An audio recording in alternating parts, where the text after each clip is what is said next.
Hello, in this video I want to show you how to fix the problem when you have stable internet connection, but you cannot use your browser or Google Play Store or any network-related apps in Samsung Galaxy A03.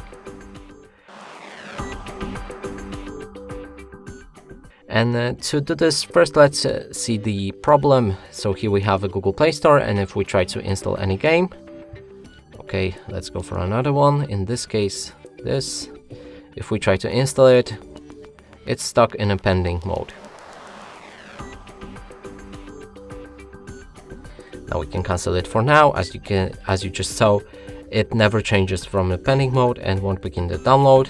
Now move on to the browser. So I should have Google Chrome right here. And if we try to refresh or enter a new page, we have this problem.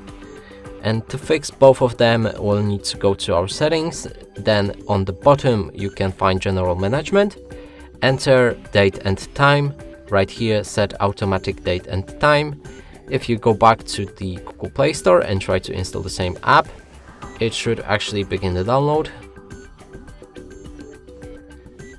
And the same is with Google Chrome.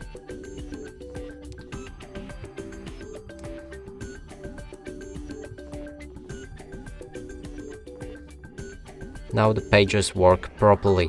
And that's it for this video. Hope you like it. Please consider subscribing to our channel, leave a like and a comment below.